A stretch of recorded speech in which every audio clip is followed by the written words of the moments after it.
Hi friends, இன்றைக்கி குறைவான பொருட்கள் வச்சு எப்படி ஈஸியாக ரசம் பண்ணலாம் பார்க்கலாம். ரசம் எல்லாருக்குமே தெரியும். இது சிம்பிள் ரசம், ஆனால் டேஸ்ட் சூப்பராக இருக்கும். பிகினர்ஸுக்கு யூஸ்ஃபுல்லாக இருக்கும்னு நினைக்கிறேன். அதுக்கு தேவையான பொருட்கள்: சின்ன லெமன் சைஸ் புளி, 3 பல் பூண்டு, ஒரு தக்காளி, மல்லி இலை, ஒரு கைப்பிடி அளவு.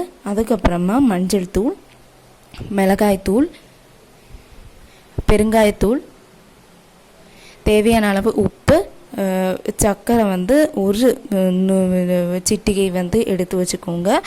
இப்போ எப்படி பண்ணலான்னு பார்க்கலாம். அந்த புளி ஒரு பாத்திரத்தில், நீங்கள் எந்த பாத்திரம் ரசம் வைக்கீங்களோ அந்த பாத்திரத்தில் புளி போட்டுட்டு 1 கிளாஸ் தண்ணி அளவு நல்லா கரைச்சி எக்ஸ்ட்ராட்டு நல்லா தூக்கி போட்டுருங்க. அதில் ஸ்பைசஸ் எல்லாம் சேர்த்துக்கணும். ஃபஸ்ட்டு உப்பு கொஞ்சம் அதிகமாகவே சேர்த்துக்கோங்க. நான் 1/2 டீஸ்பூன் சேர்த்துருக்கேன். மஞ்சத்தூள், காரத்தூள் இது காரத்துக்கு ஏற்ப நீங்கள் சேர்த்துக்கோங்க. குழந்தைங்க இருந்தாங்கன்னா பார்த்து சேர்த்துக்கோங்க. காஷ்மீரி இது மிளகாத்தூள் சேர்த்துட்டு காரத்தூள் கம்மியாக சேர்த்தா பார்க்குறதுக்கு கொஞ்சம் அழகாக இருக்கும், டேஸ்ட்டாகவும் இருக்கும். அதுக்கப்புறமா பெருங்காயத்தூள், தண்ணி சேர்த்துக்கோங்க.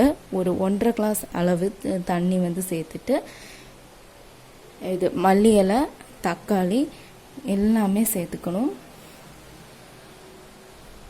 நல்லா மிக்ஸ் பண்ணிவிட்டு செக் பண்ணிக்கோங்க எல்லாம் கரெக்டாக இருக்கா அப்படின்னு.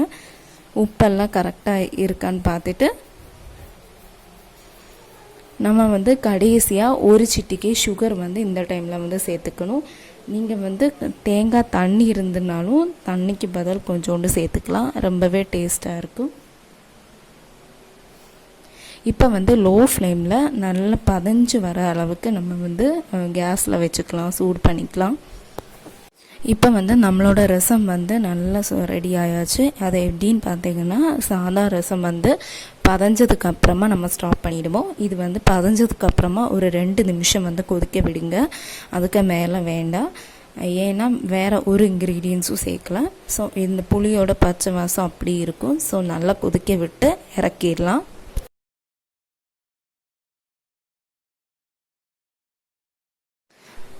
ரசம் சூப்பராக தயாராகிடுச்சு. இந்த ரசம் ரொம்பவே டேஸ்ட்டாக இருக்கும். பட் சிம்பிள் தான்.